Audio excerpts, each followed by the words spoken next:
Hello, hello, hello. Here we are. It's Ladies Diary again, first Wednesday of the month. And welcome.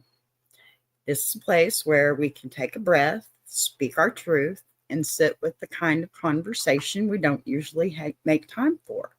There's no judgment here, just honesty, sisterhood, and space to feel what we feel. Last month, we had an amazing first show, and man, I am so excited for this one too. I have yet another beautiful panel of amazing women that have been inspiring me since day one of my YouTube career, really. And I feel so blessed to have them here with us tonight. I just want to say, I've been making a list and I have so many people I want to reach out to and invite to the show. And I want to give equal opportunity to each and every queen out there as well. So if you would like to be on the panel, I've made sure and put all the email addresses to all the wonderful universe that I am a member and a huge fan of. The Iron Sharpening Iron Universe and Big Jack Storytime is absolutely the best place to be right now. So we have so many shows coming your way. If you want to be on any of these panels, please grab that email address and send us a little email. Let us know what you'd like to do. Okay. We have BJack at Big Jack Storytime Guest and at gmail.com. And then we also have BBTV, which is BBTV Productions 1 at gmail.com. And then we have our newest member, Miss Mama Lions, Davina Wright. It's Davina, okay? Davina Wright Lions at gmail.com. Y'all make sure and send us an email. Now, we're going to settle on in here, and I think I need to get my wonderful co-host up here to join us. Are you ready, ladies? Let's go.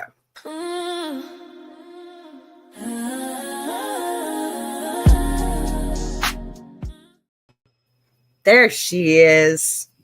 Hey, how are you? Fantastic. I'm so excited about our second episode. Me too. This is amazing. I'm so excited. And we got a great panel of ladies again. Mm-hmm. And look at that lion that just brought you in here, lady. Love it, love it, love it. It's so me in every way. It's so me. Absolutely. Absolutely. It's those eyes. I'm telling you, it's those eyes. Okay. All right. My face is going to be sore from smiling and laughing.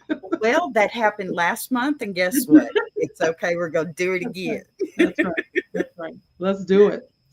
Definitely. Now, I have a great panel of ladies, and I do have Miss one of us is having a little bit of issue with her sound, but I think we're going to fix it out for her. I'm tongue tied. I'm just so excited. I'm ready to go. Are we ready to bring our ladies? All right. Pull up a chair, honey.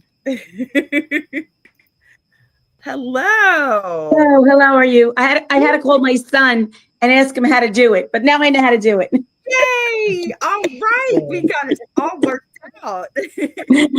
You know what it is? I work in a school, so I can never have any phone calls. So I always just shut it off. I never have my ringer on. Oh my goodness. Oh my goodness. Okay. How is everybody? I'm sorry. No, don't be sorry. We're glad you made it, honey. That is so great.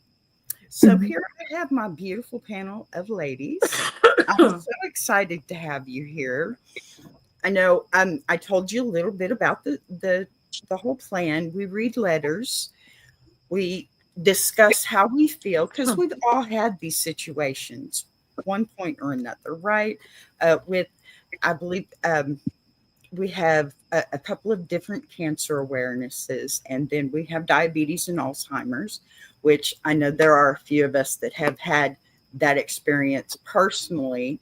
My husband has diabetes, and he does have family members that had Alzheimer's. Grandmother actually passed from Alzheimer's, or complications because of, So I want to get right into this, but let's say hello to the panel first. And if you could, and we'll start with Echo, just give me a little bit about you. Well, I'm 62 years old and I've been on YouTube a little over 3.5 years. And I love getting to know people. And I know everybody except for Mama Lion. So this is a good experience to get to meet her. Yeah, likewise. Looking forward to it. Yeah. All right, Ellen, can I get Um, you? My name is Ellen, and I've been on YouTube for a year and a half. And when I started my channel was with my husband. I had taken care of him for 14 and a half years. He had brain cancer, and he had passed. And this is really my first live that I ever done. Thank you. And that's it. But it's just, I'm just discovering myself again and having to get through it without him. Absolutely. And we're here to help you through that, baby. We are Thank here to help you. you through it. Okay. All right, Mary. I didn't want to cry. Hi, I'm It's okay. Mary from Blessed to Crochet and Blessings Through Connection. And I focus on connection and deal with chronic pain on a daily basis. I have a husband who has diabetes and a daughter who has diabetes as well. So, and a dad who had dementia. So, very familiar with all of There those. you go. Yeah. Okay. All right. First, I wanted to say, Ellen, honey, I want to tell you right now, this is the place to let all those tears out, because Yeah. eventually we're going to help you make those tears happy again. Mhm. Okay. Yeah. So- No, I was really, really good. And I went to physical therapy just a little while ago, and somebody was asking me why my knee was the way it was. And it was from lifting my husband so much that I have bone to bone. Yeah. So this is the reason why I'm feeling this way right now. Well, that's okay. Hopefully we can make other people feel better as well as you, honey. Okay. Thank you. Of course. I'm so glad you're here, honey. I think we had one drop out, but she'll be okay. She'll be back. There she is. See? Always running right back in. All right. So I'm going to go ahead and get started with our first letter. We do have some banners here to help you because I talk too much, okay? I want to make sure that we know what's going on here when it's going on. Now, I've got diabetes awareness, signed, tired, but trying. This is what I got here for the first letter. And, oh, sorry. I feel like it's organized for some reason. And I don't want to put that up in front of everybody's face. Hello to the chat. I want to make sure and get in there and say hello. And thank you so much for being here. If y'all would like to shout anybody out real quick, you're more than welcome. This is a conversation. It's not a show. That's how we're doing this. Pardon me.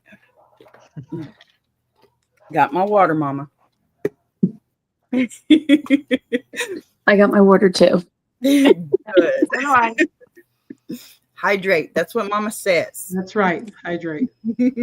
Very important. Very, very. All right, ladies. This first letter comes from a woman who's been doing her best to support a loved one living with diabetes while quietly dealing with her own symptoms. She's finding balance between caring for someone else and not really losing herself in the process. Okay. Dear Lady's Diary, I never thought my life would revolve around blood sugar numbers, emergency snacks, and that constant fear that sits in the pit of your stomach when someone you love looks a little off. My husband was diagnosed with type 2 5 years ago, and since then, diabetes has become the third person in our marriage, an unwanted roommate who won't move out. I tried to stay strong for him, but I'd be lying if I said the late night shakes, mood swings, and doctor's visits don't wear me down. Goodness. And now that I'm starting to have my own symptoms, I'm scared. I don't want to burden him with my fear when he's already carrying so much. Some days I feel guilty for being tired of planning meals, managing medication schedules, and really tired of watching him beat himself up for things he can't always control.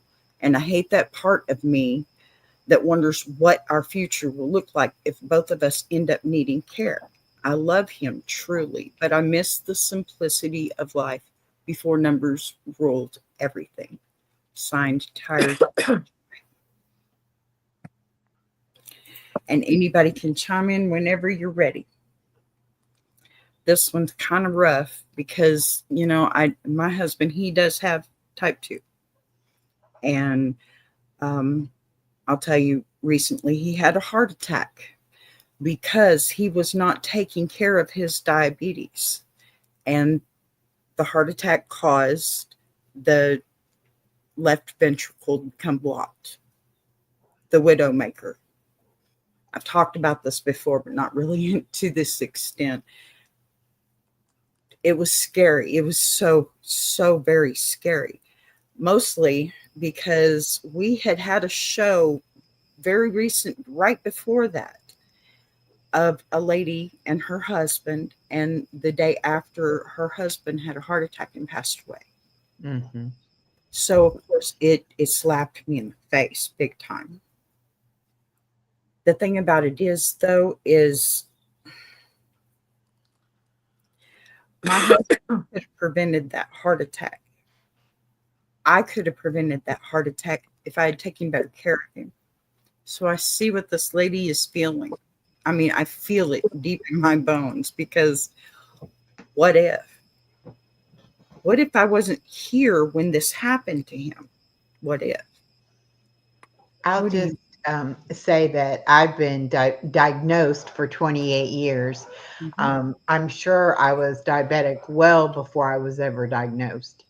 But the thing about diabetes is it can't be cured. It has to be managed. And the complications of your kidneys and your heart and your eyes, all of that takes time to start developing. So when you're first newly diagnosed, the symptoms that you're feeling, you don't feel like they're life threatening. You don't feel like this is a serious disease to deal with. However, when you don't take care of the symptoms and get that blood sugar under control, it all is a cumulative type of thing. And one thing with diabetes, a lot of people, and I was one of those, that I was in denial. It was like, it's not that bad. It's not that serious, And I tried every diet and ended up being on insulin, 2 shots a day and a shot at each meal. And I was basically maxed out on what medication they could give me. And so a little over a year ago, I had weight loss surgery, and I've lost 103 pounds, and Wow. I'm now completely Congratulations. off my diabetes insulin. I'm still taking one diabetic medication that protects my heart and my kidneys, and I probably will take that the rest of my life. And I do have some complications with my eyes. I have little tiny bleeders in the back of my eyes. So I have to go every 4 months to the eye doctor and have them check to make sure that my body is reabsorbing that blood so that it doesn't affect my vision. So far, it has not actually affected my vision. I can't see very good anyway, but not necessarily from that. But I think it's very easy to be in that state of denial and not take care of ourselves and not do everything that we can because we don't see the seriousness in it. Now, I have no feeling in my feet and halfway up my legs. And because of that, I've had many sores on my feet. And I've had many times where I've had to be in a boot, walking boot, because I've torn both my Achilles tendons in half, because that's another thing that gets weak with the diabetes. It basically attacks every cell in your body. And so all of the tiny little nerve cells can get damaged, and everything, the further from the heart, the more damage you'll get. So it starts in your fingers and in your toes, and then it works its way from there.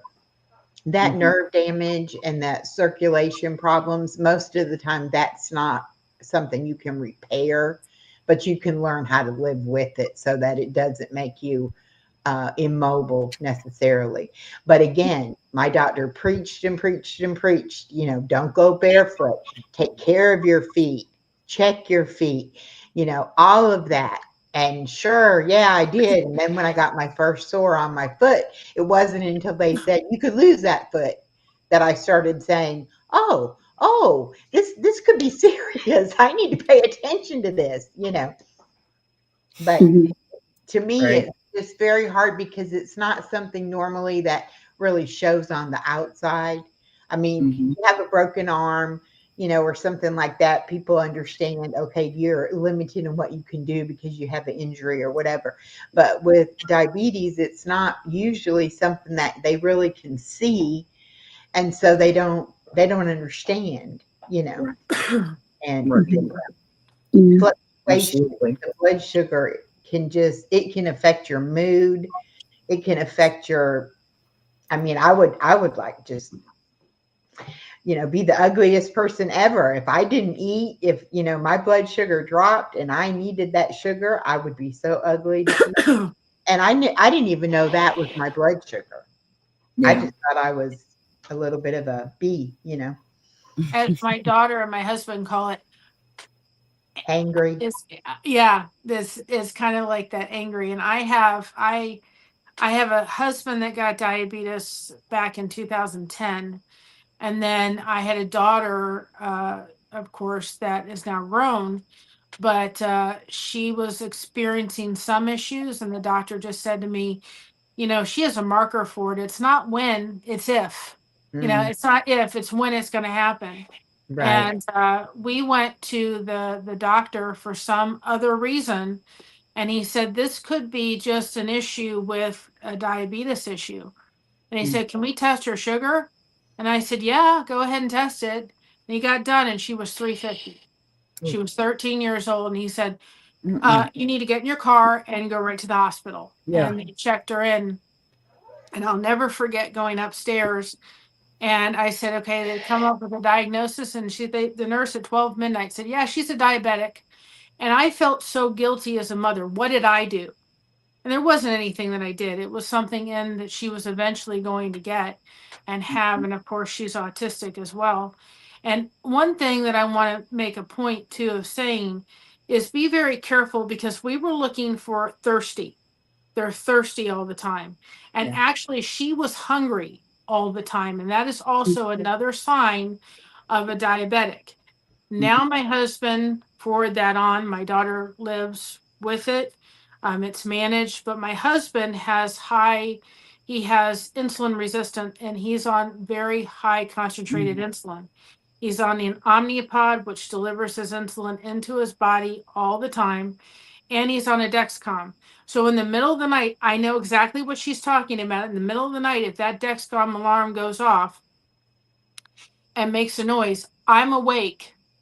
And I'm like, okay, he's crashing. Or if he taps me and says, you've got to go get me a sandwich. We keep those little those little Smucker's peanut butter and jelly sandwiches in the freezer, because at 4:30 in the morning, I don't want to try to wake up, because I know myself as a chronic pain patient, may take me a while to go back to sleep. So I go in the freezer, I get one of those, I put them in the microwave for 10 minutes.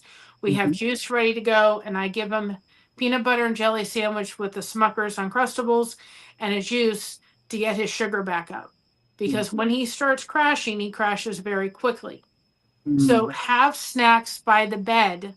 So when he starts having them, you can do it. If he's starting to have where he's having difficulty, where he doesn't quite know what they're going, see if he is eligible for some kind of glucose monitoring system, because that will help to ease you as well, to be able to see what his numbers are doing before they're getting down to a level that could be dangerous or going the other way. And so thankfully he's gone down to 20. and he's still walking. I don't know how he does it, but he's not just on regular insulin, he's on concentrated insulin because his body would not take it. My goodness.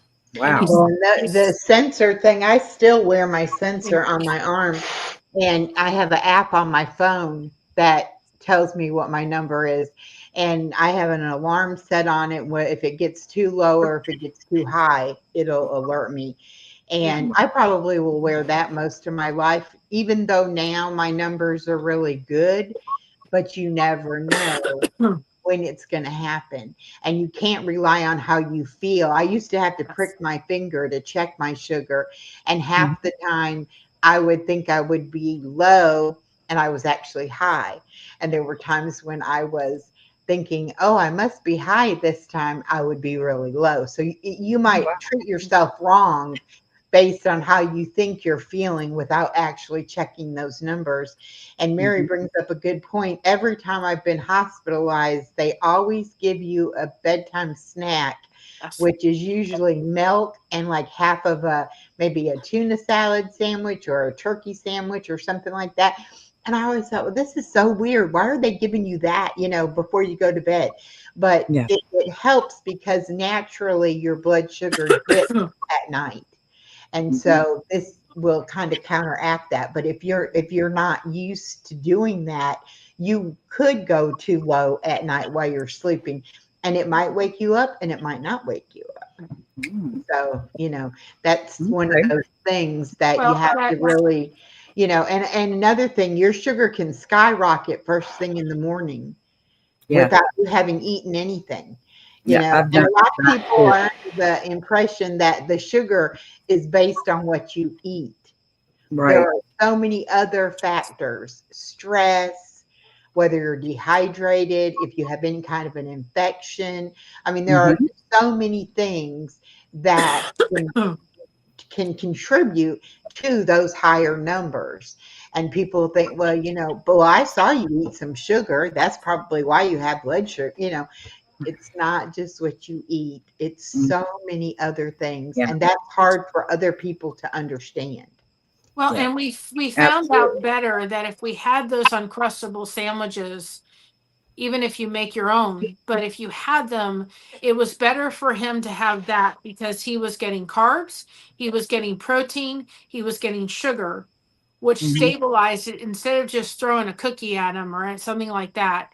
It was giving him more to be able to stabilize and regulate the sugar. Right. Have peanut butter crackers, have something, and that's not you got to have the just protein sugar with based. it. Okay, That's I'm how the peanut curious. butter works. Which side of which side of diabetes are we talking about here? Like regular insulin diabetes, or are we talking about oh gosh, now the name is escaped me. I have type 2. Hypoglycemia. Type 1 or type 2. Yeah. Right. I have but type 2. Hypoglycemia. That's low blood sugar. Backwards. Right. Yeah. Right. Yeah. So but you can become insulin dependent with type 2 diabetes as well. Now, most of the time when you are a type 1 diabetic, that's something they discover in childhood. And that's where your pancreas does not make any insulin whatsoever. So you have got to have that insulin by injection. But with type 2, like Mary was saying about the insulin resistance, that's how a lot of people become type 2 diabetic, is because they have something that is causing them to be resistant to their own body's insulin. It's not necessarily that you don't make enough insulin or you don't make any insulin. It's just that your body doesn't use your insulin properly. Right. And then you can have your pancreas just go out completely to where you no longer make any insulin. My daughter was diagnosed as a type 2, even though she was diagnosed at 13. My husband is a type 2. Now, I want to caveat this with something that probably none of you have heard before, because this is another part where I heard about in the letter, is I know what it is like to have to caretake. Now, I'm a chronic pain patient, so I have my own struggles every solitary day. But he has something also that is called Klinefelter syndrome. Klinefelter syndrome means that he is an XXY individual. He has an extra chromosome, which means that he most likely shouldn't be here. 60% of all Klinefelter's patients don't make it to term. His mother did not do prenatal care. She hid the pregnancy. So she was a young teenager. And so the fact that he's even here is a miracle. But that Yeah. also led into probably why he has the insulin resistant diabetes, why he has the weak muscles. He's, in his 50s, close to being 50, on a walker. And so that all contributes to why there are so many health problems. And of course, then I do the best I can to caretake. We live with my mom who helps because I have my rough days as a fibromyalgia patient. And it's okay to feel like I wasn't planning this. I wasn't planning to be disabled at the age I am and have a walker myself and, have a cane if I need it, have my days and not be able to work. I didn't envision it either. And Yeah. not for him either. Right. It's okay to feel like that. Absolutely. And, there's nothing wrong with having some therapy of your own to have someone to talk to because these are not bad feelings that you have. It's not like, oh my goodness, how dare I feel this way? Right. No, Right. you're okay to feel that way because it Ellen? wasn't what you expected. I was just saying, my sister-in-law at the time had juvenile diabetes. I believe when she was 13 or 14 years old, she was diagnosed. When she was in her mid-30s, she ended up getting a kidney from her sister, and she ended up getting a new pancreas from somebody that had passed away. And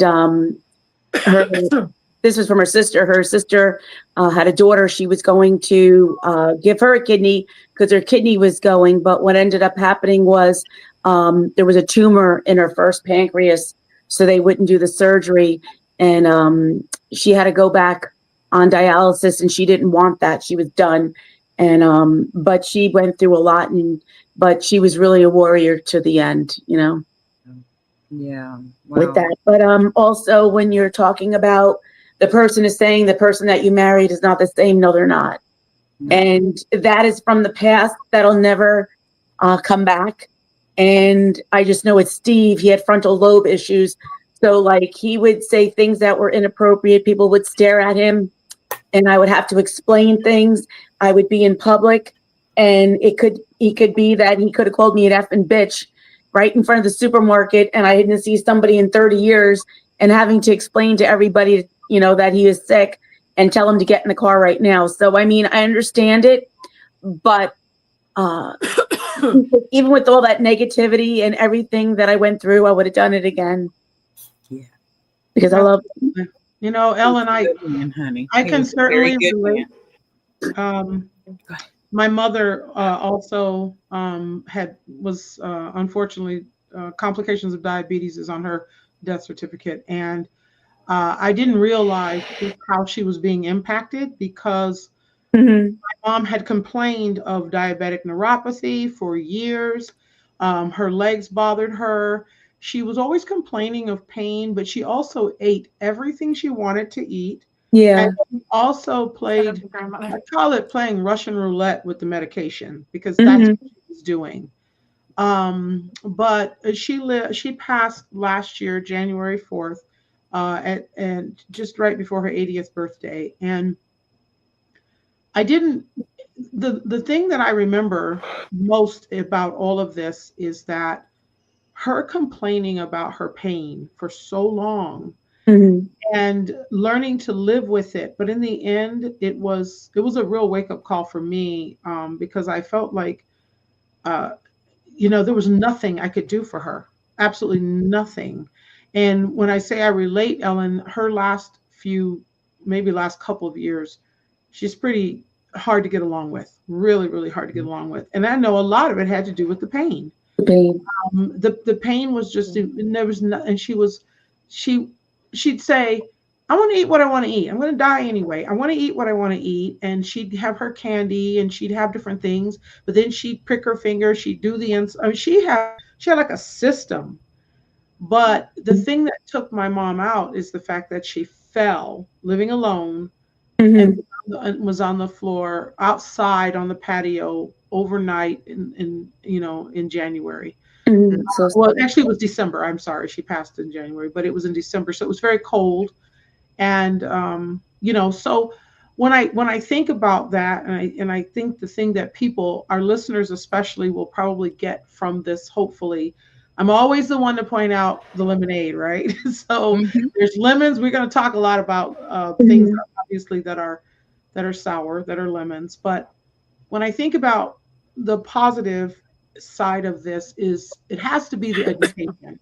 It has to be what we learn, and the information that we share with one another. Mhm. Unfortunately, my mom, your husband, there are people that definitely succumb to this horrible disease. But at the same time, there are so many people out there now that are searching for information, that are looking for help. And so having a panel like this and having this discussion, I think we definitely want to keep in mind, what can you do better? And I've already heard some really good things, but if I could go back and I had better knowledge, I probably would have been able to support my mother better. And so I think this is a great discussion for that reason. So I'm all here for, what can help our listeners. Mhm. And I think you have to be your own advocate. I remember going into the hospital, Mhm. and the nutritionist came to see my daughter and myself. And mind you, she was already autistic and ADHD, so I'm thinking, not one more thing I have to deal with, because now I have to deal with a special needs child having diabetes and Mhm. doing the blood sticks and all this kind of stuff. And I remember the nutritionist came in, and she just started in on me. And it was the second visit that she came in that there was this lady who was trying to help us navigate my daughter. She had her service dog at that point and all this stuff in the hospital. And she actually went up to the nutritionist and she said, "Ma'am, you have to stop," because I was in tears, Wow. because she Mhm. just made me feel like, Right. you got your child McDonald's fries. How dare you? And I'm Oh, like, she gets a small little fry every Friday because it's routine. It's part of the autism part of it. She made me feel so bad as a parent. I was in tears. And that advocate that was there to help us took that woman and said, "You have to lay off. Mhm. This mother can't take this." there And you go. so Good for I her. was thankful for that. So Mhm. if you can't do it, you've got to have people around you that are going to step in and Mhm. and be your advocate and be there to see things you couldn't, because I couldn't stand up to her. I was too emotionally exhausted at that point, and realizing our lives are going to change forever. Mhm. Absolutely. Mary, Yeah. you're right. Community is everything. Yeah. Picking the right community, being a part of the community. And so many of us have online connections, just as all of you have met each other. There are very good communities on this topic. So that's super important. Yeah, Mhm. absolutely. I know when I started my journey, I thought the doctors were God, and I always trusted them, believed everything they had said or done. And over the years, just being in, taking care of my husband, him being in and out of the hospital, I realized that I had to be an advocate. And, people aren't always right. And I really fought for him. But the only thing I can tell you is, if you ever feel a certain way, you need to stand up for yourself. And it doesn't matter, because my husband had over 50 surgeries, and with the anesthesiologist, you always see the same people over and over again. It always seemed like this one anesthesiologist. He always give my husband too much, and when he would come out of it, he would always be so bad. It was always a complication. And I remember we are having the surgery. He walked in, and I said, "I'm sorry. I need somebody else. He's not doing it." And that was it. And I fought, and I did, and I have no regrets about it.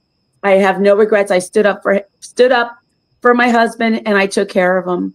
And that's what you really have to do. You can't be like, "Oh, poor me, poor me." You have to be, I hate to say aggressive, but you have to be vocal. And really, if you feel a certain way, don't let anybody talk you out of the way you're feeling or anything, because there was many, many times where my husband would get sick or something would happen, and I know what was wrong, and I'd go to the hospital, say, "Well, he had this, this, and this. He has a blood clot. He's having this. He's having problems breathing." I was like a nurse. I was never qualified for anything. But over the years, you learn, like your husband, I knew his body. And that's basically for anybody. what disease or diagnosis you have to make sure, like, don't trust, and not that everybody is bad, but don't trust anybody. You have to figure it out and find out what's right for you and your, spouse, your mother, your father. And let me tell you, you got to live with it. And I lived with it, and I made some regrets that I wish I would have done differently, that I could have pulled my husband out of a hospital and put him someplace else. I didn't move fast enough. And then after, he never walked again. So, I mean, those are things that I have to live with myself. But at that time, you get so tired all the time, and then you sort of let things go. But you really have to be on top of it, Well, and not only that, but they love you and they are thinking about you. So not only are they having, they're having the physical strain and stress, but that mental Mhm. thought, your husband's thinking about you as well. Yeah. Yeah. I figured that out. I remember spending the night at the hospital with my mother in the room, and in the middle of the night, her saying, "Please, my legs hurt," or whatever. And I'd get up and I'd move the pillows, or I'd do whatever I needed to do to try to make her comfortable in that moment. And one night she said, out of nowhere, she said, "I'm so sorry." And I'm like, "For what, Mom?" I mean, and she wasn't really doing a lot of talking because she was in so much pain. And she said, I'm so sorry. I'm sorry." And I'm like thinking, she's saying she's sorry because I'm, she feels like she's inconveniencing me. She's And a burden to you. yeah, like she's being a Yeah. burden. You feel that way, though. You do. Yeah, You yeah. just And that's feel not what like it you're was. a burden. Right, right. And- And and- so we realized that, so in addition to advocating, now we must be stronger. And Mhm. to your point, and like what Mary said, I mean, if you already also have physical ailments, I mean, I'm next in line. I've been pre-diabetic forever. I don't know what that pre means, but I know that it's enough to try to keep me on the straight and narrow with my diet and trying to exercise. But the point is, you're there for that person, and so you're going to lose some sleep, and you're going to go through those things. But I can't, I'm sure, Ellen, you did everything the Yes. best, and you made a difference, and that's what's key. And I can tell you from somebody that wakes up with pain, goes to bed with pain, and the only time I really don't feel it is when I'm asleep, is, you know what? Pain changes you. Yeah. Mhm. It truly changes you. And Mhm. I my channel, or this channel, is there to help mama, but I use it for connection. And my therapist has said it is so good for you, because when I'm doing this, I don't necessarily feel the pain. Now, when I get done, I'm going to go get ready for bed and take it easy because I'm going to hurt. But Mhm. while I'm doing this, my focus is I'm hurting because that's my everyday, all the time. And we had a recent doctor's appointment, and one of the things my husband has to take is testosterone because he has a very low testosterone level with the Klinefelters. And I literally walked into the doctor and I said, "Now we've been playing with this for past couple years." I said, "Either you all find some way of being able to give him testosterone, or he can stay with you," because Mhm. he was so irritable, and it also causes pain to have that. And I said, "We have to figure out a way." And the doctor's like, "I got you. We're going to do this." But we changed doctors. Instead of having his normal diabetic doctor take care of that issue, we went to a urologist because Mhm. he was not working with the diabetic doctor. Mhm. And I'm like, "You just want to keep throwing the same thing at him and it's not working. We got to do something else." Now Mhm. he's on a shot regimen, and I have to give him shots when he can't do them himself. And it's not fun, but it's because I love him. I'm going to do it because it helps him. Mhm. It's I, really Absolutely. I something want I to don't want say to do. something about the disability part of all of the illnesses. When the person realizes that they can no longer care for themselves, or that they are going to not be able to work, or whatever the situation is, it mentally does something to you. Yes. You automatically feel like you're not worth anything anymore because you can't maybe earn a paycheck anymore. And that's something that most patients don't tell their caregivers they're feeling that way, or get seek any kind of help with it or anything. They just try to handle those feelings on their own. And I know I couldn't wrap my head around the idea that I cannot go back to work. I mean, it was like, no, I can go back to work, and I fought it so much until I finally realized that it's not whether I can or I can't. I'm more of a risk to a company. If I fall and get injured or, heaven forbid, hurt somebody else in an accident or something like that, that's why I can't do it. It makes you feel like, well, I can't do what I need to be able to do. And then when your family has to help take care of you, whether it be financially or just, medically or whatever, you do feel like you're a burden. And you feel like, why me? Why do I have this? What caused this for me to have it? And then why does my family have to deal with me in this situation?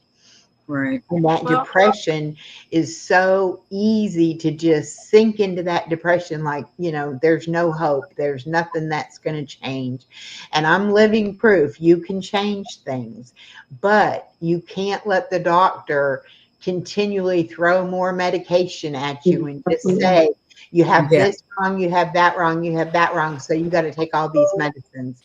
Because I was taking 19 prescription medications before my surgery. I now take 5. And almost every single one that I took had tremendous side effects. I had so many side effects, I thought the side effects were the symptoms of what was wrong with me.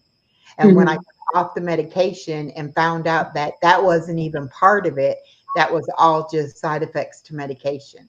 So just because they're a doctor and just because they think this new drug is going to be the one, it's, going to help you or whatever, you have to advocate for yourself, or you have to advocate for your family members that maybe there's a better way.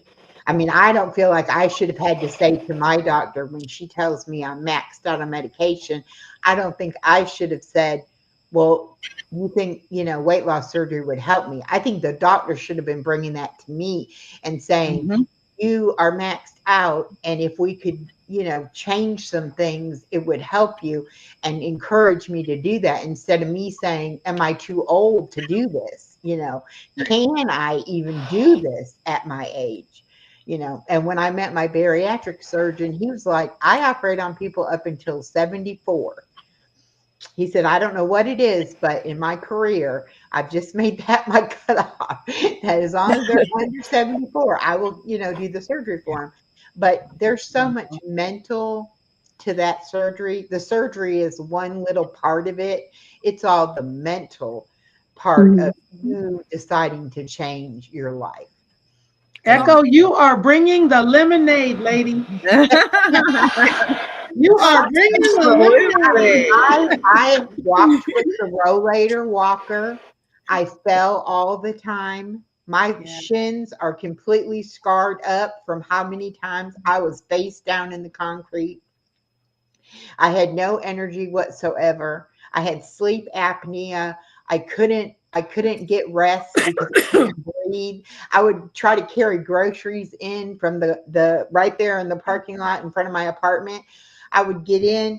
I would be so out of breath. I would be like, I'm going to die. And I literally felt like at 55-ish, I was gonna die. There was no sense to trying to do anything because nothing was working.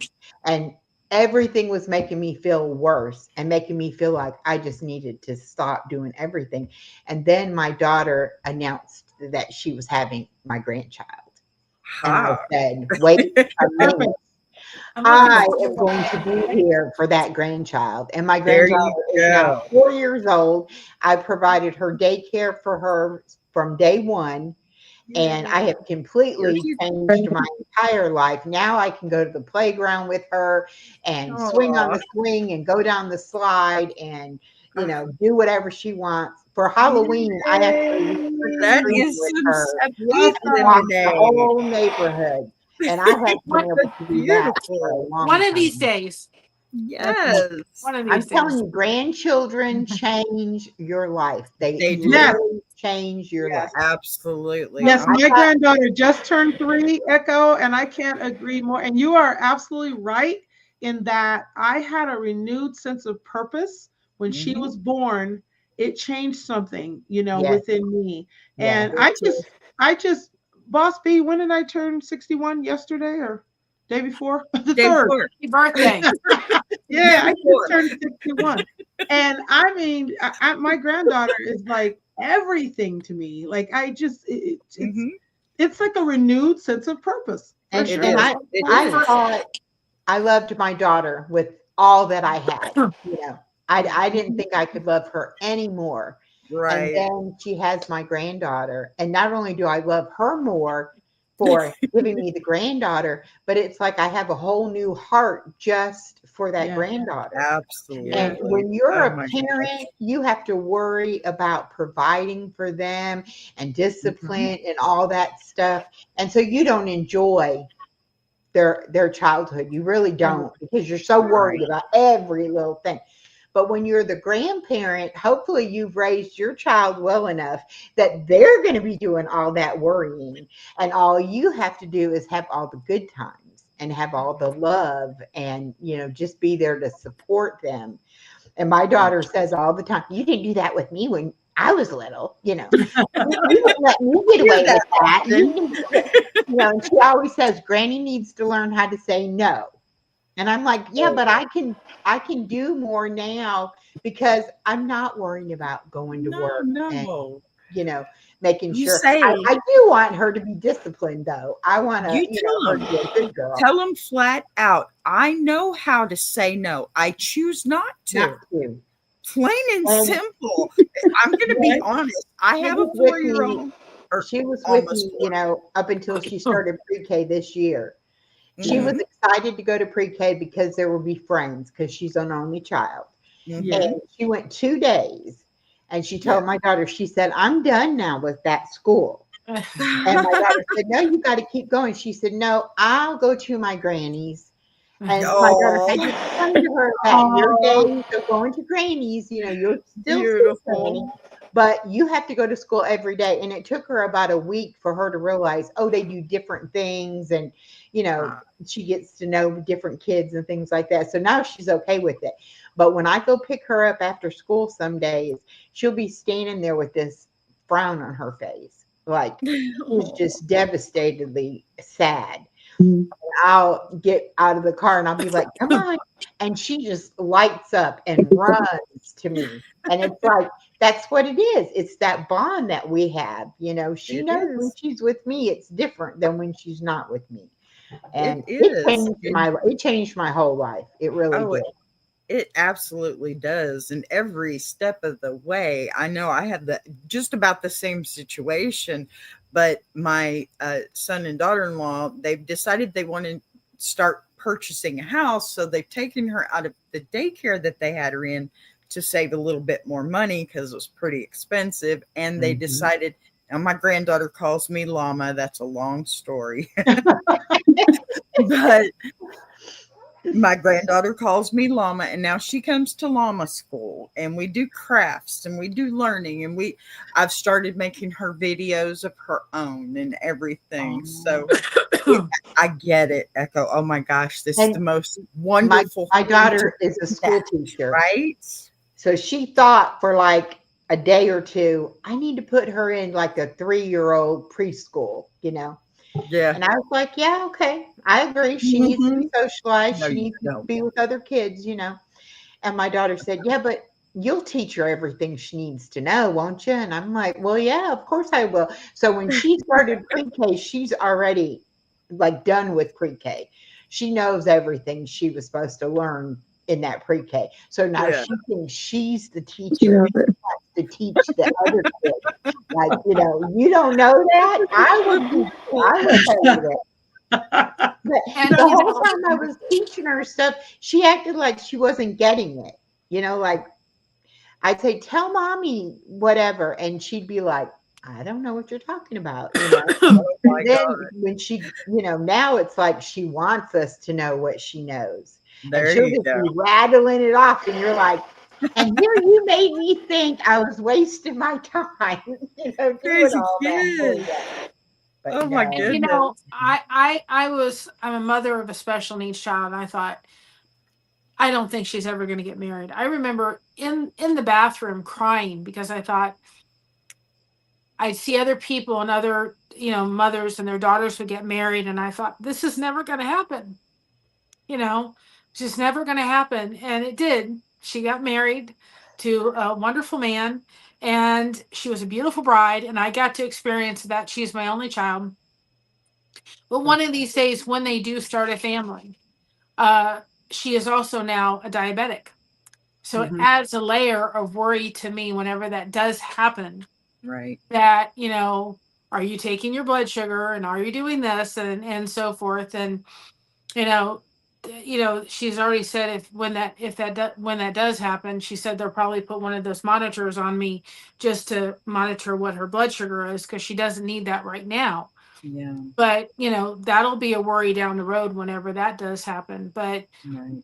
you just have to sit there going, God, the blessings that you put forward, because I thought she's never, she's not going to get married. And she did. She's a cashier, which just totally floors me. I had her in occupational horse riding therapy, and she works with horses a couple days a week and loves it. She's an amazing kid. She has her own YouTube channel, Chrissy's Cosplay Wardrobe. She does cosplay Yay. wonderfully. And so, and she's even said, Mom, you were diagnosed with fibromyalgia in 2013. And she said that you've changed. And it's frustrating to me, because there's sometimes it's like, I have to real soft clothing. I can't wear a bra because it hurts too much. Is it that kind of day where I'm not going to be able to do much? Is my back not going to, act today? Right. I'm in the middle of the store and a panic attack comes from nowhere. Or is it one of those nights I'm going to have trouble sleeping? And it's like the invisible disabilities, diabetes, fibromyalgia, autism, they all look like, oh, she's got herself together. Mm-hmm. No, I live with my mom because there's days, Mom, I need help. I need help doing the laundry. I need help cooking, because everything hurts and everything is so sore. But you have to find some kind of positive stuff, whether it's crocheting, keeping your hands busy, opening up alive and saying, okay, guys, come in and have the support and connect and grow. If I can help facilitate that, then that's great. That's beautiful. Yeah. That's what Because they say. otherwise, you're sitting there easiest way- going, I'm hurting and don't want to do anything. Yeah. the My mom. easiest way not to feel bad about yourself or your own problems is to help somebody else. Because when you're Absolutely. helping somebody else, you're focusing on them and their problem, and you're no longer thinking about your problem. Because as a mom, when I had her as an autistic child, nobody understood me. The parents were the worst. Nobody took me out and said, can you tell me about your daughter and her life? Nobody would call and say, how are you doing today? Are you struggling today? Did you go through a 3-hour meltdown with her today? What went on? Why don't you go to these parties or these parties? Because she can't handle that. Why does she need a service dog? It doesn't matter whether she need one. That service dog was life-changing for her. It was $15,000 worth of investment, but it was worth it. My husband needs a diabetic service dog. $25,000. Wow. My goodness. My goodness. So, I just have somebody sitting with me, like we have the communities now we have on YouTube, saying, hey, I'm struggling. My daughter just had a meltdown. I'm a tired mom. I'm a tired caregiver. The day my dad forgot my name as a dementia patient, I didn't have all that. It was a very lonely time. And I thought, I don't want that. I want a place where people can come. And this is why we have this. Yep. It's so true. Absolutely. Mary, I'm curious, what was the school system like for you with your daughter? We were in she went to a Christian school till she was about in 7th grade. Mm-hmm. And it was pretty good. But I remember she was in maybe 5th grade, and we got into a meeting, and of course I didn't know what I was talking about. And my daughter, teacher, 2 teachers and principal literally sat there with their eyes rolling every time I mentioned something. We spent an hour without one positive thing said about my daughter. And then she left there and went to a public school, which lasted for 6 months. And I got her into, like, at home. And I remember the first day we went into the public school system, and the teacher said to me, the principal said, "Can we talk to you?" And I said, "Sure, let's go ahead and talk." And she said, "I was just wondering, I heard you had a service dog." And I said, "Yes." She said, "Well, we have a bunch of kids on the spectrum and none of them have service dogs."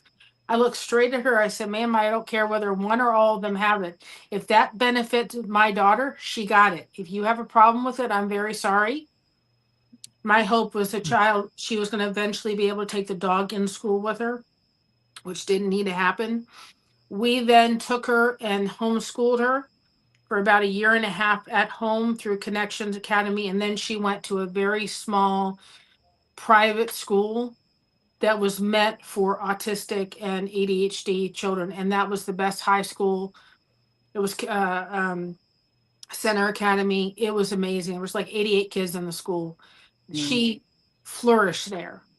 And I remember being my first like parent conference meeting, and we got done and I'm in tears, and the principal said, "Why are you crying?" I said, "Because you had so many positive things to say about my kid. They couldn't do that back there." Mhm. They were criticizing her for holding a paper clip because she was trying to unwind it, fool around with it to calm herself down. I said, "I'll put 100 paper clips in her backpack tomorrow. Mhm. Don't Yeah. ever take that out of her hand. She's listening to you." Mhm. So it was a very difficult time. Yeah, I asked because, well, I don't know if you know or not. I'm a middle school teacher. I teach 8th grade English language arts. And I'm always interested because I know there's a lot of educators out there who always want to do the right thing, but sometimes they just don't know what that is or how to do it. So hearing your experience is very helpful. So maybe you're saying something that some teachers that are listening, or that will listen, can learn from, because absolutely, if they're tactile and they need something, a fidget spinner or anything, then my goodness, let them have it. Mhm. And we actually, it's interesting you mentioned the service dog, because our front office receptionist has a service dog that comes and stays and is with her all day for her health reasons. And I mean, I think obviously there's so many different education facilities out there across the country or all over the world, and you got all different people and different behaviors, but hopefully that people who want to grow and glow, they're going to listen and take from your experience, And I'll because always it's always hard. come on and talk about it to anybody that wants to listen, and Mhm. talk about my experience and encourage other moms with autism, Mhm. especially when it comes to learning what service dogs can do for those with autism. Mhm. Um, there was literally before and after with Jordan. It was such a drastic difference. And here's another thing when we're talking about diabetes, and there's places you can obtain free service dogs, which we could for my husband, but we would have to rehome our other dog that we're not willing to do, just because of her temperament and everything. Mhm. But service dogs can be a great benefit if you can get one that's trained properly and get it free, or get the fundraising done for it. Like if my husband had that dog and he was to pass out and he was home by himself, Mhm. that dog could dial a special 911 device that would alert 911 that he is home, he is unconscious, that he needs medical attention. That dog could also alert about 20 to 30 minutes prior to our best technology that Right. he's crashing. Yep. Yeah. And if he's not responding, that dog could come get me.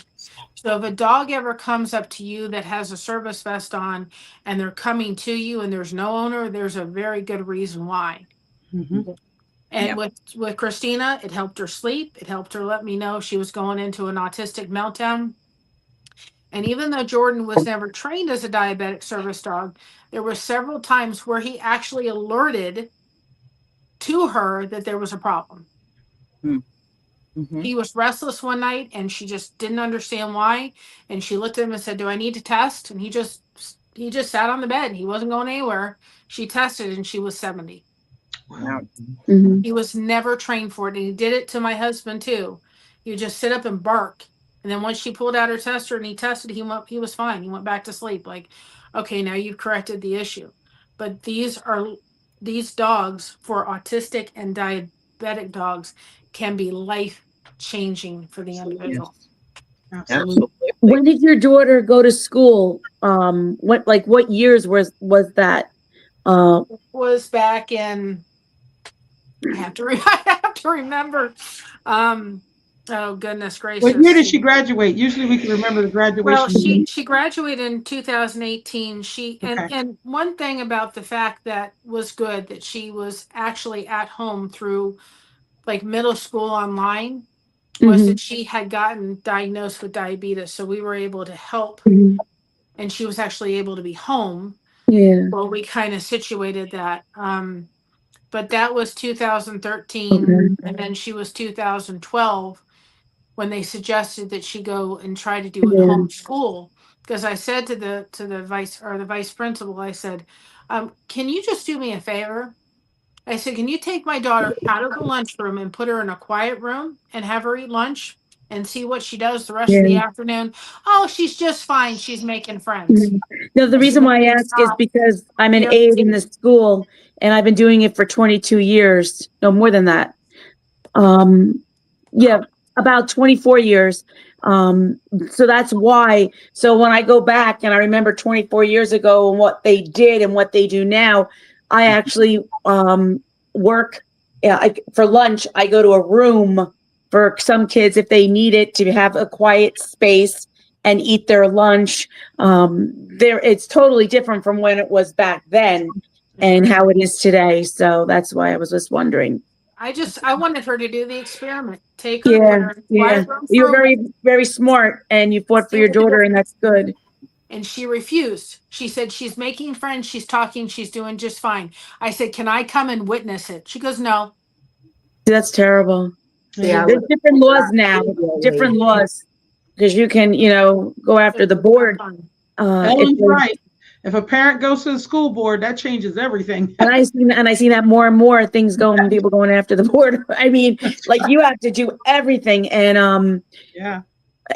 from where I was from years ago, it's just a different ball game of how you do it. But I do see that some parents, if you're in a class and your child has a learning disability or something, sometimes the parents are not nice to the other children. You know what I mean? The children with that, and they'll be like, "Oh no, don't talk to this one or this," and they separate them, which I think is horrible and makes them feel a certain way. I understand.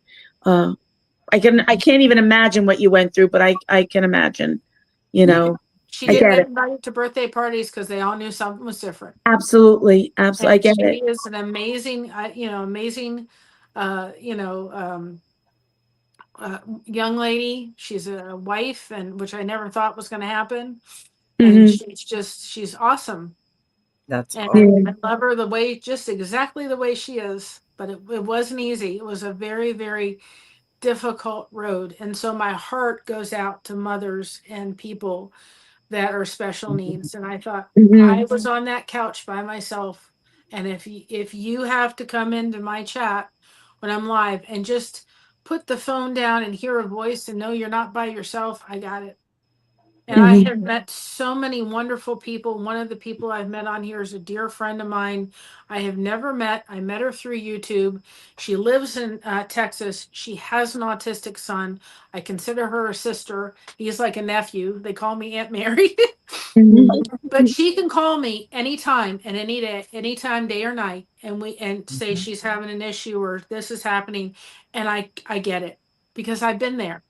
Yeah. And you've got to find people, Yeah. whether it's diabetes, dementia, whatever it is, that have walked your path that understand Mhm. what you're going through. Because if your family hasn't gone through it, they're not going to understand it.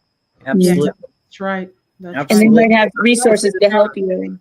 Yeah. The Coming sister together. is autistic, and I also have Okay. my daughter and her partner are autistic. So, Mhm. and they live here with us. So, yeah, Mhm. it's definitely something to think about because Mhm. you know you set these limits in your brain when you find out that your child has this issue, okay, and you think, okay, Mhm. like Mary was saying, you didn't think that that was going to happen for her, but these kids, they just absolutely blow our minds with how much they accomplish. I mean, They're Mhm. resilient. They're yes, resilient. They're much more completely. resilient than we are at times. The Tell them, younger Mama Lion. people, Tell right? 'em. That's my word. That is They, exactly it. There they you can are. bounce back, but as long as we don't speak those things into existence that we believe are their limitations, that's Right. where it's tough. That's gonna. We're so protective as Absolutely. parents.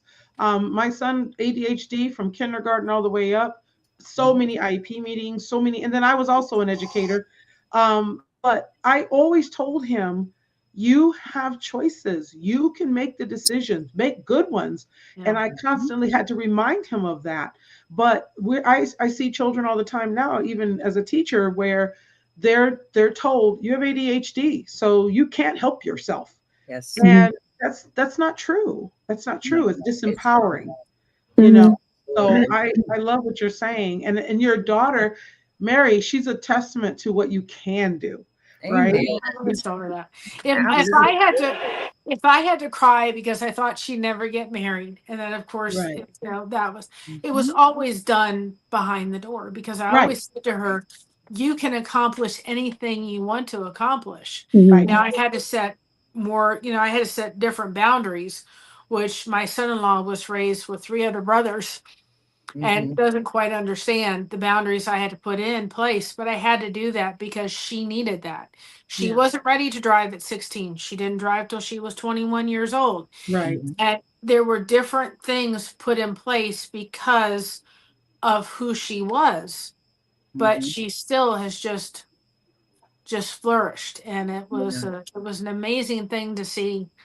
Um and I'm a very blessed and proud mama, that's for sure. Well, Mary, Amen. I do want to highlight what you Absolutely. just said. I don't want to skip past that because what you just said is so Yes. essential. You said if you thought those things or cried about it, it was in private. And I think that Yeah. listeners need to understand that it's normal to think those things. It's Mhm. normal to worry, especially about your loved ones, and especially when you have so many hopes and dreams for them. But doing it in private is normal. How you face them and what you do to encourage them is a whole separate thing. Be So I positive. want people to be clear and know that, yeah, absolutely, you're going to think that. I worried that if something happened to me when my child was growing up, I Mhm. was so concerned about, would anybody else love him the way I do? Would anybody else understand him the way I do? And now he's 28 years old, and I don't have that worry as much. But I definitely still feel like nobody on this planet is going to be for him what I am as mama. Right. And that's a natural thing. It really is. Well, Absolutely. I did that when I remember when my dad, who had dementia, Hmm. and I said, God, please let it be my name he forgets first, because I knew my daughter, as an autistic child, could not deal with it or handle it. Yeah. And I just remember walking in, we moved them next door to us. And so we lived in like a fourplex, and we were on one side and they were on the other. I remember walking into the house and I said, Hi, Dad. He looked at me. He said, Hi, my name is Chuck. It's nice to meet you. And I said, He's lost it. That's it. Mhm. And I said, Dad, do you know who I am? And he goes, No. He said, I'm sorry. I've never met you before. And I said, Dad, I'm your daughter. And I don't know how I kept it together. I just kept Hmm. it together. I said, It's okay, Dad. And I went home, and my daughter was home. I just lost it. And I thought, I will probably never hear him call my name again. And sure, he never did. Hmm. But I had to keep that face to let him know it's okay, because I'm thinking, what's going on in his head? Yeah. Is he realizing what he's just saying? I'm in my 40s and you should know who I am. And that was so hard, you know, Yeah, to of have to course. face. Of course. Absolutely. Absolutely. Yeah. That's that's rough. That is really rough. And I'm so sorry Well, to anybody that has to go through anything like that, it is devastating. It's hard. I haven't the people that I had with Alzheimer's in my life were not my direct family. My husband's grandmother, she passed away. Um, Amazing woman. I mean, she was everybody's everything, just like most of us women are nowadays, but Right. she was she was that traditional grandmother that, she woke up, she would not leave the house without at least some lipstick on. She had to have her football parties, and you had to come and you had to bring something and you had to be there. And if you weren't, you just did not love her. She was one of those grandmothers that was just absolutely amazing from top to bottom. And when we lost her, it was it was not it wasn't the typical thing because she was so healthy up until the very last moment. She had her faculties about her. She did just fine. She loved it when she got to play bingo. She lived in a nursing home. She did good. She flourished while she was there, which to me was probably the most important time in her last part of her life, because she was loved there. She was treated like there was absolutely nothing wrong with her. And, I think that's what we really want to do, but we're so limited in doing that in those final moments when they can't remember your name. That's And that kicks me every time just to think that. And when you said that, when you were hoping that he would not remember your name first, that would be me. yeah. That would be me. I would rather take that pain on myself than hand it down, especially my child. Right. Right. So, Well, we always say 2013 was one of those years in this house that is literally a 4-letter word, because in 2012 my dad was diagnosed with Alzheimer's. My daughter was diagnosed with diabetes in 2013. He had shoulder surgery in 2013. They could not repair it. We decided we needed to move my parents, so we moved them. So we sold their house, moved them. He had to stop working, which he would have gone off to Publix, bagging groceries, meeting people, and having the time of his life. And so we chose to move my parents, sold their house, did all that. My uncle went in for knee replacement surgery in 2013 and passed away 2 weeks later from complications from the knee surgery. And so my grandmother, who was 94, lost her son. And then in Christmas, we all got sick. And it was just like 2013, never repeat again. I mean, it was just like one thing after another. I was diagnosed with fibromyalgia, and I walked away from my job because my daughter just needed me so much. And so all of that hit all at once in 2013. And I just remember thinking, I think it strengthened me. It was a very difficult year to get through, but I made it. I wish I had something there it like this to was. make it through, but it was But there quite it a year. was. I heard it. I know you heard it too, Mama Lions. I heard it. There's the It lemonade. strengthened me. It strengthened me. You made it. I heard it. Yeah. I don't know how. There you go. There you go. You That's just what really it's all about, isn't it? Look how far that we've all come. Look at how much we've all been through. And I don't know all of your stories, but I know by looking at you ladies that you're strong, that you are the epitome of strength, because we've all have a story, and those stories, they go different ways, but they're the same too, right? Yes. There's all entries in the ladies' diaries, right? And, Hey, You never know how strong you are until you don't have a choice. there you Right. go. and there's And so there's you have to be power strong. there's power in YouTube, because my Yes. aunt was diagnosed with cancer in 2023. Yeah, 23. And in August of 24, my YouTube community, my mom's YouTube community got together and paid enough to fly that woman up from Florida to Ohio to give us one last hug, because she didn't have the money. That was one of her wishes before she passed us from this world, that she got to see us. They got her plane ticket taken care of. We had some money for my daughter and her to go horseback riding. She came in August and we spent a week with her, and she left this world in May of this year. So if you don't think that we can do something through this YouTube, we can, because without them, I never would have been able to see her. Yeah. And without all you ladies, I wouldn't have been able to have this show tonight. Oh, And let me just say that right now, okay? Because I thought the first edition of this show was amazing, and we are I just a little over an hour into this one, and it feels like it's been about 10 minutes because it went by so quickly. it did. I was going to say, Mary and I have a history. We do long live streams when we get together. I think the service dog one was like 5.5 hours. Yes. Yeah. I don't know if I can do 5 hours, ladies, but I am loving every minute of this one, okay? There's always another episode. Always. It's Definitely. episode. We only got to one letter tonight, but we Yep. hit quite a few subjects. So I think this was absolutely another success. I'm blessed to have met Echo, Mary, and Ellen. I hope to see you guys more. Thank you so much to you too. Yeah, that would be nice. Ellen's going to be on my channel Saturday night at 8 Yeah. o'clock. So y'all come by and support Ellen. And, I will be Saturday. there. Thank and you. we are only, let's see if I think right, 43 away from 2K.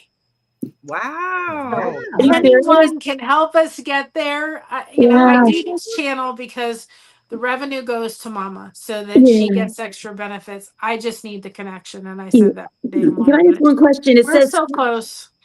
It says stream this to your audience. I didn't stream it to my audience. So I just clicked that button and it would have automatically went there. Yeah. You I can didn't do know. that for Echoes, though. Yeah. She'll have Yeah. I'll send you Yeah. the link and you But when click you it. do that though, do you have to touch any buttons, or once you do it'll go right to Ellen Smile? It knows automatically. No, Yeah, you'll it'll have to. go there, but you'll have to put in a title. Oh, and forget. you'll have to Okay. hit a thing. But I'm good. I'll help I'm you good. with it. Don't And worry. I said Call I your son, honey. Call your Someday. son. Come over. and I said I would crochet in the snow for 20 minutes when we got to 2K. Oh, well, I'm All going to right. have to make that happen then. I can see that I video. love that I channel. want to get there by the end of the year. And Oh. we're also filling, the Samaritan's shoe boxes. No, you're We're also working to fill those. We have 4 shoe boxes we're trying to fill. We did 2 last year. We're trying to do 4 this year. And that's in my grandmother's memory. So we do that every year. They're about half filled. Okay. So we're That's trying to do that too. awesome. That is Give it awesome. back. So beautiful. Man, see, we need to share more things like that too, because people need to do more things like that. We need to remember our loved ones. We need to That's awesome. bring everybody together and do it, right? That's true. Last week I had gone down the shore and I was feeling such a way because the holidays were coming. And when I was down the shore, I must have did like 7 lives, and I was with all my subs and everything. And I left there because usually when I come home, I'm driving home being like, oh gosh, I'm really upset. I don't want to be there. And I had such a smile on my face driving home. I did one more live of Wawa Coffee, and I felt so good. I was trying to do clean living. I was like, screw that. I'm going to have my, with my creamer and everything. And I had such a great week in that when I walked into work on Monday, I had such a happy face. So I really think these lives do help people, and it brings people together. And I'm very appreciative that I was able to be here. I appreciate it. Thank you, Ellen. I'm so glad you you so made much. it in. Thank you. Yes. Absolutely. Yes. Mama Thank Lion? you all for sharing stories that help other people. Every bit of what we experience in our lives, there's someone else, you can collapse the time frame for them. So this is amazing. I have some really good stuff here, and wish my mom had heard some of it back in the day. She would have appreciated it. So thank you. Keep sojourning, ladies. Keep doing what you do. And just one more other thing for the lady that is having a thing, having the diabetes, look in to see if you're eligible for any kind of respite care, or whether your husband has, whether he has, if he was served in the military like my dad, he got service aggravated, things as well, because you need your time to step away and have a break. Don't forget, whether it's to go to the grocery store by yourself. I used to do that when my daughter was little. I'm like, I have 2 hours. What is this in the grocery store by myself? Go sitting and having a cup of coffee, going to a park, going out to lunch with a friend. You need to do that. And if you feel like your husband needs to be with somebody, see if you're eligible in your area. I had free respite care for my daughter. Maybe there's free respite care through your insurance or through some kind of military, if you served in the military, all those things. But you have to self-care for yourself, because that could bring on the stress, could bring on the diabetes sooner than it needs to be if you don't take care of yourself. I actually did have that, but I never had used it. When I was going to use it, my son was getting married. My husband ended up being in the hospital, so I had canceled it. But it was hard to do. But I would suggest to anybody to take advantage of it if you have that opportunity, because there's services that will help you get it. Absolutely, yes. Because what happened was, when my husband got sick, we actually had a house and everything. I lost like everything. And I ended up going on Medicaid, and Medicaid had the services for that with the RESPA and stuff.